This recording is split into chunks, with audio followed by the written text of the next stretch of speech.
missions que j'ai effectuées, j'en ai effectué qu'une seule, c'est la prise de notes, donc pour une étudiante en situation de handicap. La prise de notes, ça consiste à prendre le cours de A à Z et ensuite l'envoyer par mail.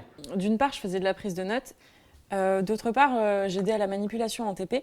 C'est-à-dire que pour un étudiant en situation de handicap qui est gêné de par son handicap, moi j'interviens pour qu'il puisse justement plus facilement accéder à ce que le TP peut lui apporter. Pour la mission handicap, j'ai été tutrice. Donc en gros, ça consiste à revoir les cours et la méthodologie avec des étudiants qui sont à l'année d'études juste avant celle où je suis. Du coup, c'était des notions que je connaissais déjà et que je pouvais leur expliquer. Pour le tutorat, j'allais chez la personne et je l'aidais à préparer ses TD. La première mission que j'ai effectuée, c'est du soutien scolaire. Puis ensuite, les autres années, j'ai commencé des secrétariats d'examen. Donc j'étais la main en fait des étudiants en situation de handicap qui ne pouvaient pas ou avaient des difficultés à rédiger leur examen. J'ai fait de la prise de notes, du tutorat, de l'accompagnement à la bibliothèque et du secrétariat d'examen. Pour l'accompagnement à la bibliothèque, c'est le fait d'accompagner la personne pour l'aider à faire sa recherche de livres, tout ça. J'ai aussi fait de l'aide à la mobilité à un étudiant en fauteuil dans la fac, c'est-à-dire que je l'aidais à se déplacer, à accéder aux salles. La connaissance que j'avais du handicap jusqu'à aujourd'hui, j'y connaissais pas grand-chose honnêtement. Et personnellement, je connais plutôt bien puisque depuis toute petite, je suis sourde et appareillée. J'ai de la famille qui est handicapée. Je dirais que j'étais pas spécialement sensibilisé, mais j'avais pas non plus d'a priori à propos du handicap. C'était une connaissance plutôt, je dirais, comme tout le monde, mais avec un petit quelque chose en plus grâce à ma mère qui est assistante familiale et qui travaille parfois avec des enfants qui sont en situation de handicap. J'avais aucune connaissance du handicap avant cette expérience. Alors pour ma connaissance du handicap, je suis moi-même handicapée, donc ça aide beaucoup à comprendre. Ce qui m'a motivée à me lancer, c'est l'argent, on va pas se le cacher. Et aussi, c'était sur mon temps de cours, donc il n'y avait pas plus d'obligations qu'autre chose. Après, c'était aussi le fait de pouvoir justement travailler, gagner un petit quelque chose tout en aidant les autres, vraiment ce côté humain. Et ça me faisait plaisir justement de pouvoir contribuer comme ça tout en ayant un petit emploi. Donc en plus d'aider quelqu'un, j'ai une contribution financière en retour, donc c'était le principal argument.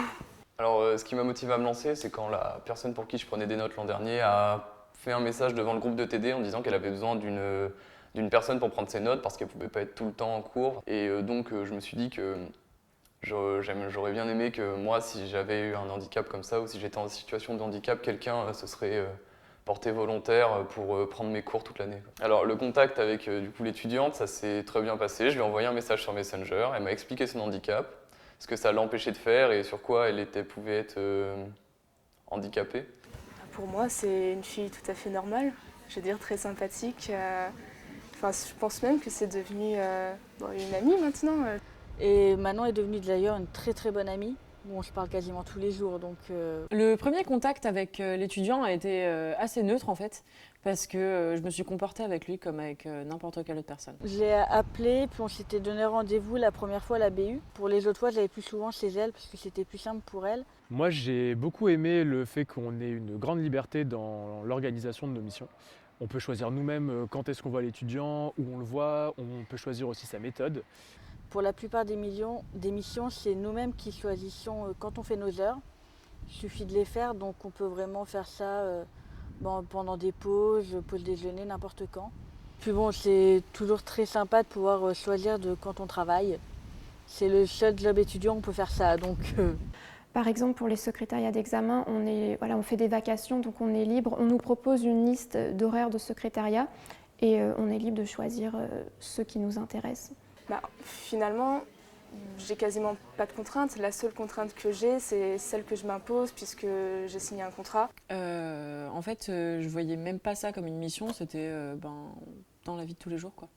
Pour ce qui concerne la prise de notes, c'est la continuité même de notre travail d'étudiant. On a juste à prendre en note ce qu'on fait déjà pour nous.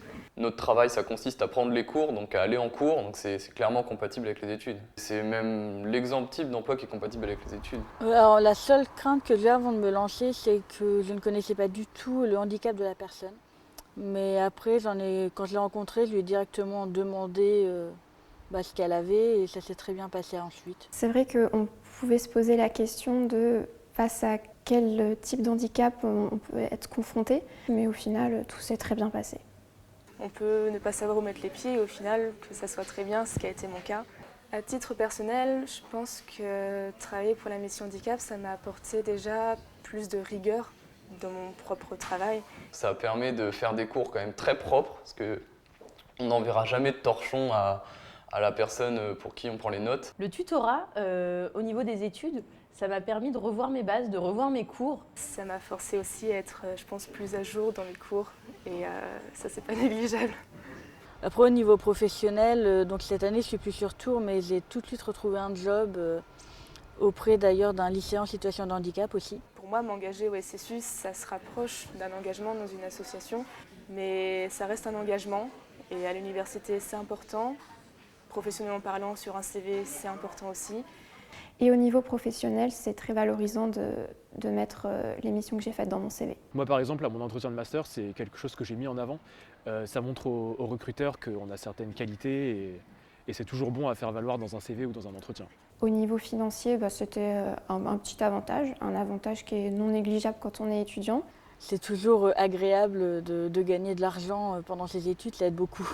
Ce que cette expérience m'a apporté personnellement, honnêtement, la patience, parce que c'est pas le genre de situation qu'on rencontre tous les jours, et l'empathie, parce que c'est pas le genre de personne qu'on rencontre tous les jours non plus. Au niveau humain, je pense que ça m'a fait pas mal évoluer parce que j'ai pris en empathie. Et niveau humainement, ça m'a appris à connaître d'autres types de handicaps.